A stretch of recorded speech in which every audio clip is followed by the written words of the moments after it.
Um, my thought with the category is just to explain. Here we have it. Old world. So this is the old farming society or something like that, and I stole it from this article. The old architectural society, its people.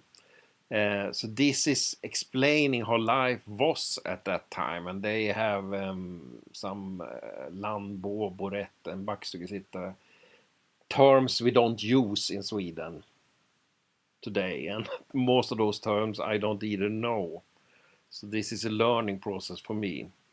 So backstugesitta is a person, people living in small houses and so on. So then I thought that if a person is backstugesitta, normally if you, I don't think most Swedish people know what backstugesitta, but if you are an American and you find your roots in Sweden and you see the word backstugesitta, it doesn't mean anything. So then I have a link to an article like this, and you get an understanding that this was on the lowest level in the society. They had houses that were worth nothing. The same is with undantag. Vi kan se om backstuge. I think it's in the English. Here you have. So they lived in. They don't have walls. So they got some land outside the village that you have no. What you say? You can't have you. So they went around and tried to work on different farms and so on. So it's really lowest level.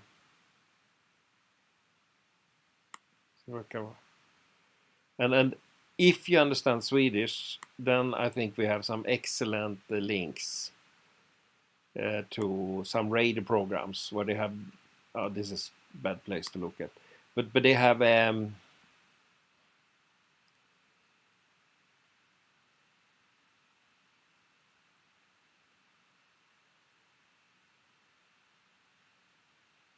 Here, Släktband. So this is a radio show for genealogy, and they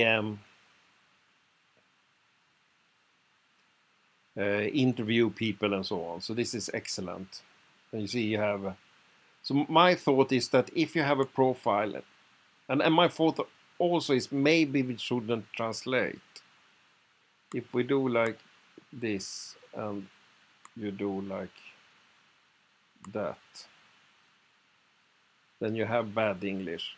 Better than mine, but not excellent, I think. And then you can read almost 100,000 cottages in Sweden. The year was 1860. It then decreased. Torpen number why? And then they have the history here. You can't listen to the radio program, but it's. And I think this is part of reading in the books. See if you can find it. If you go to the books, then you have here Amanda Sofia. See if I have done this profile. I think I have, yes.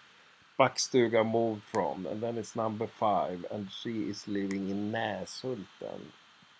Then if we go to this is the Swedish church books. So what my thought is that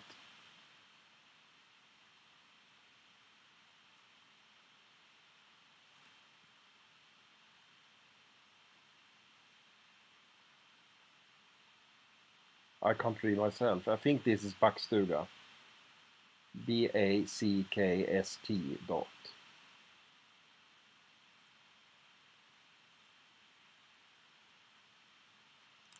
So if you find just this word, I said here, move from Backstuga and Rosenholm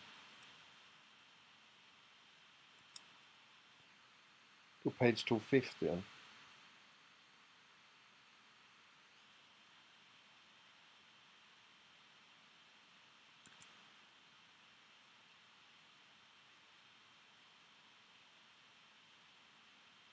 And who is she? 1887. 1887. Hans is the child. So the parents had, normally you have moving in, moving out. Here you have, see if that works, to page 215.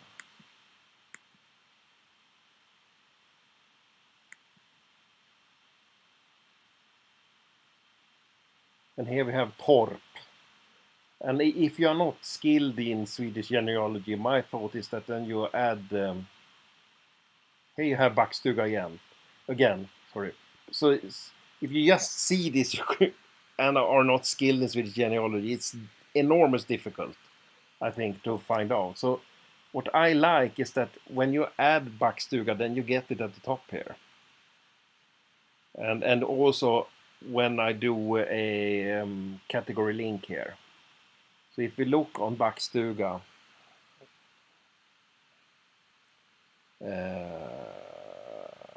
inbound links, we can see that more people have links here. And I also, what I have done here, I try to use free space pages, and this page I have explained for some American Swedish person the location of a house with a GPS coordinate and so on. And then we also have the history for the house, and maybe it says backstuga here.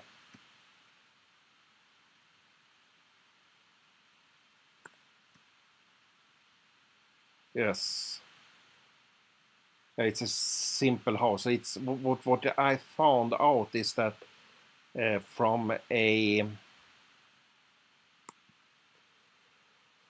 database of remainings is that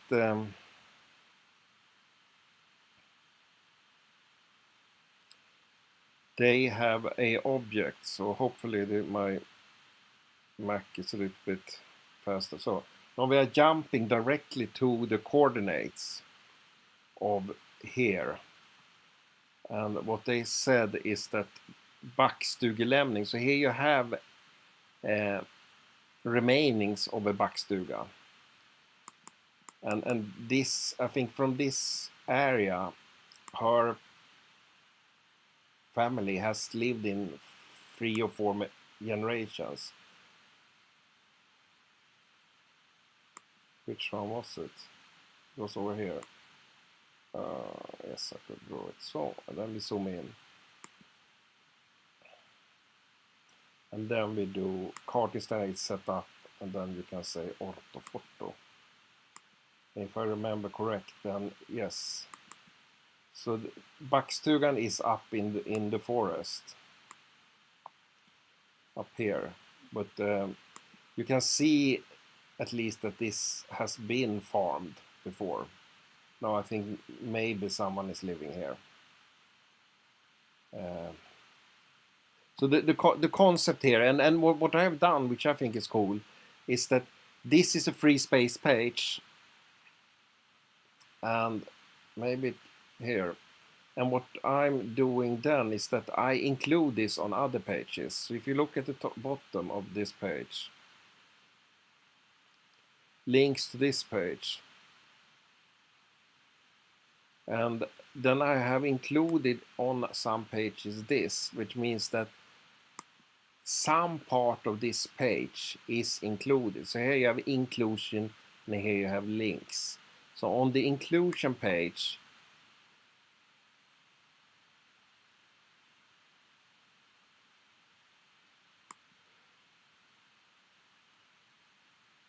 I say that this person, Carl Henning Charles Charlie, he was born in Brentorp. And then we have from the church books. And then I have this section here is the first part of the free space page. So if we move to, and then I say, if you would like to learn more, jump to the free space page. So if you look at the free space page,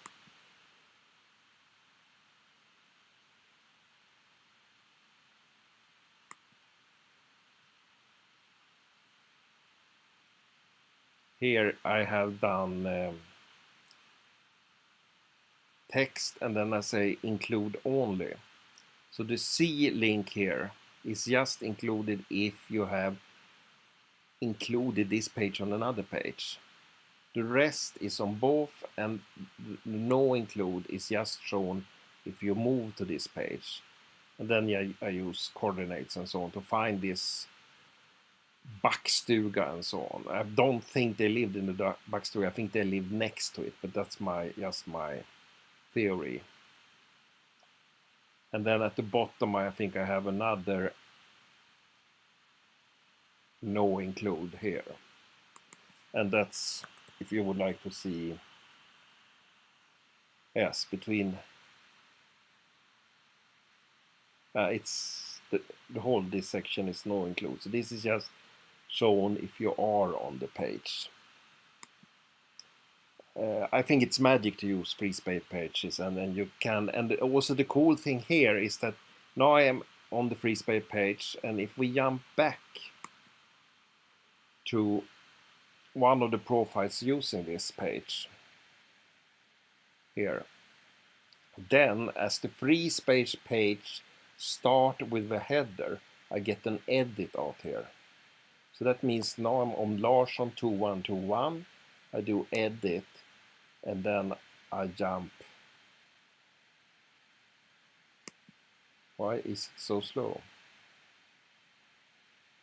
Then I jump to the free space page. So it's the concept of using a free space page is excellent. Problem is if you have inline links, then you have problems with the references. I think they are not proper shown on the including page. And then you have Chris hasn't implemented restore, I think. If you look at the edit here,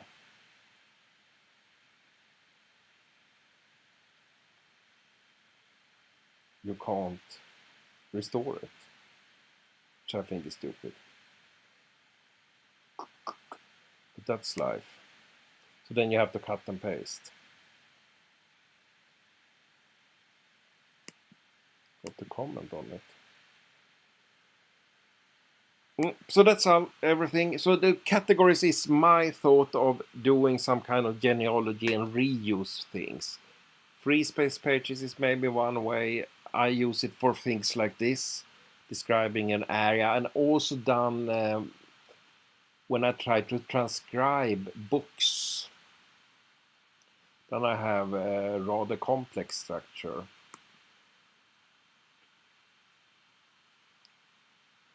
So if we look at 1884, I think, or 80.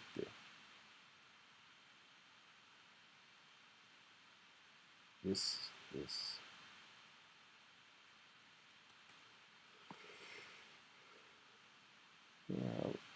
we need to go over here.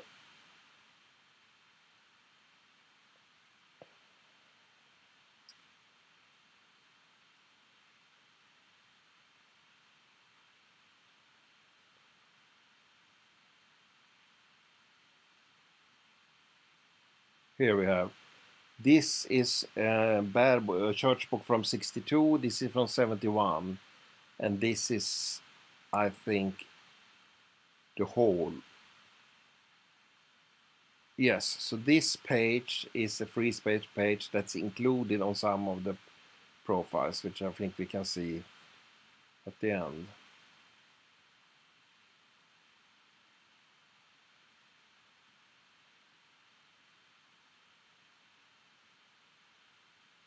Here, what's links here? I wrote it in Swedish. So this is a special what links here. And then this page is included on all those profiles or linked. But this page, if we look at it from the top,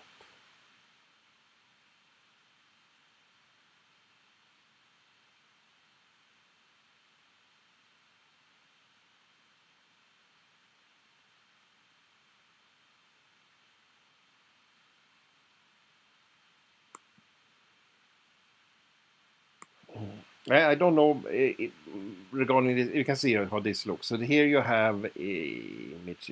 Here you have free space pages. I have for every year in the book, I have one specific page. And it works the same as before, that if I move down to this book, it starts with a header. So if I click on this one, now it's slow, then I jump to,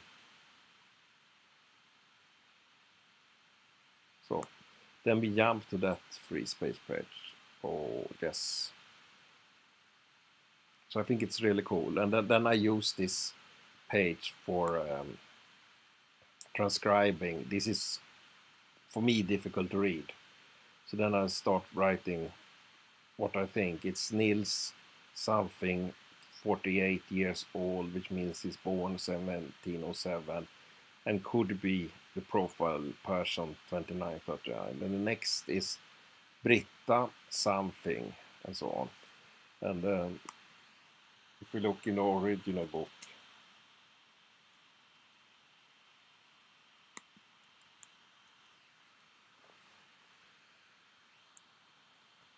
I think it's, for me, it's nearly impossible to read.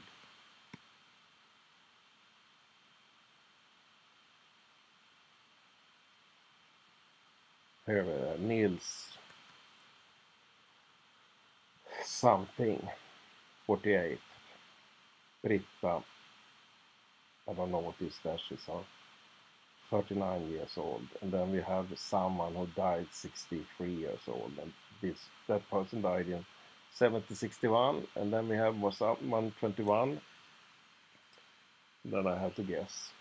We can see how they have visited different households and so on. And they are living. This is also difficult to read. Yeah. A long story about categories, but that was one thought I had how to do with categories. And I think context, adding context is important. That's genealogy for me. Just adding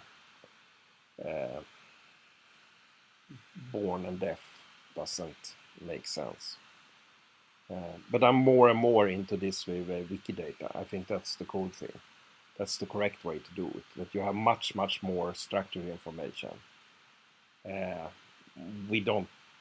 Wiki3, I think, will support more location fields, and I think that's totally wrong.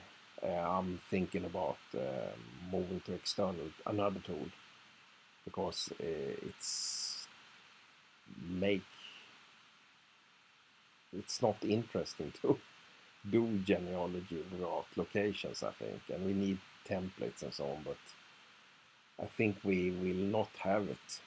I have tried to get a dialogue with Chris, but no response. C'est la vie.